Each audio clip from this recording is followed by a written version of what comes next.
میں نے والدین سے کہا، امی ابو میری پڑھائی تو مکمل ہونے دیں، اس کے بعد ہی میں شادی کروں گی۔ کچھ ہی وقت تو رہتا ہے، میری ڈگری مکمل ہو جائے گی، پھر بے شک شادی کر دیجیے گا۔ میری یہ بات سن کر والدین خاموش سے ہو گئے اور میرے ساتھ بات کرنا ترک کر دی۔ میں نے محسوس کیا کہ وہ پریشان ہو گئے ہیں۔ میں نے فوراً سے حامی بھر لی اور کہا، امی ابو آپ چاہتے ہیں نا میں شادی کروں، تو مجھے آپ کا یہ فیصلہ قبول ہے، آپ کا ہر حکم سر آنکھوں پہ۔ والدین میری رضامندی سے بہت خوش ہوئے اور پھر ابو نے سر پر ہاتھ رکھ کر کہا، تم جیسی بیٹی تو خدا سب کو دے، تمہارا بہت اچھا نصیب ہو، ہمیشہ خوش رہو بیٹا۔ امی بھی بہت خوش ہوئیں اور دعائیں دینے لگیں۔ میں اپنے والدین کی خوشی دیکھ کر مطمئن سی ہوئی اور ہنس کر اپنے کمرے میں چلی گئی۔ کچھ دن گزرنے کے بعد محمد کے والدین نے میرے والدین کو اپنے گھر مدعو کیا۔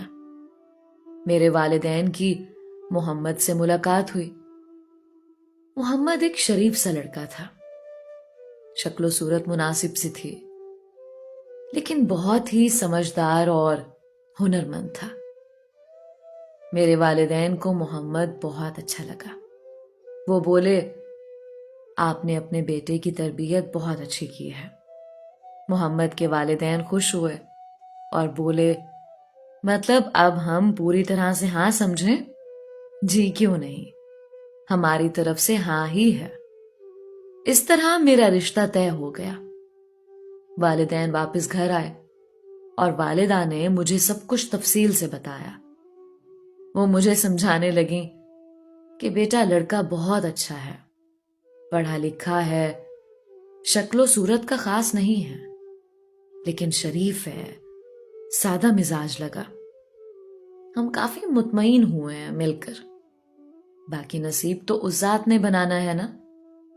میں یہ سب سن کر بولی، امی آپ مطمئن ہیں تو مجھے اور کیا چاہیے۔ شادی کی تیاریاں شروع ہوئیں۔ سب بہت خوش تھے، میں بھی بہت خوش تھی اور دعا کرتی کہ اللہ تعالی میری زندگی کا ایک نیا سفر شروع ہونے جا رہا ہے، میں تیرے سپرد کرتی ہوں سب کچھ، میرا نصیب اچھا کرنا، میں خوش رہوں گی تو میرے والدین ہمیشہ سکون میں رہیں گے۔ آخر وہ دن آیا جس کا سب کو انتظار تھا۔ وہ دن میری رخصتی کا تھا۔ میں خوش تو بہت تھی، لیکن ساتھ ساتھ اداس بھی تھی، کیونکہ اپنے والدین اور بھائیوں سے دور جا رہی تھی۔ شام کا وقت تھا اور پورا گھر سجا ہوا تھا، ہر طرف روشنی ہی روشنی تھی۔ ایک خوبصورت سا سما تھا۔ سورج ڈھل چکا تھا، رات ہوئی اور پھر ڈھول کی آواز آئی۔ ہر طرف شور مچا، بارات آ گئی، بارات آ گئی۔ میں دلہن کے روپ میں سجی ہوئی کمرے میں بیٹھی تھی۔ بارات کی پکار سن کر میں اپنی سہیلیوں اور کزنز کے ساتھ اٹھ کر اپنے گھر کے ٹیرس پر آ گئی، کیونکہ بارات کا یہ نظارہ میں خود دیکھنا چاہتی تھی۔ خیر سب رسمیں ہوئیں اور میری رخصتی ہو گئی۔ میری نئی زندگی کا آغاز ہوا۔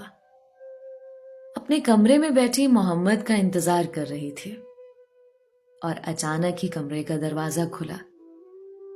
میں تھوڑی گھبرا گئی اور اپنا گھونگھٹ ٹھیک کرنے لگی۔ محمد کمرے میں آیا اور آ کر پاس بیٹھا۔ میرا گھونگھٹ ہٹایا، مجھے دیکھتے ہی حیران ہوا اور کہنے لگا، آپ تو بہت ہی خوبصورت اور معصوم ہو۔ میں بہت لکی انسان ہوں کہ آپ جیسی حسین بیوی میرے نصیب میں ہے۔ میں ہمیشہ آپ کو بہت پیار دوں گا۔ میں محمد کی طرف دیکھ کر ہلکا سا مسکرائی اور بولی، آپ بھی بہت اچھے ہیں، امید کرتی ہوں ہم دونوں ہمیشہ خوش رہیں گے۔ اس کے بعد محمد نے مجھے منہ دکھائی دی، جو کہ بہت خوبصورت انگوٹھی تھی۔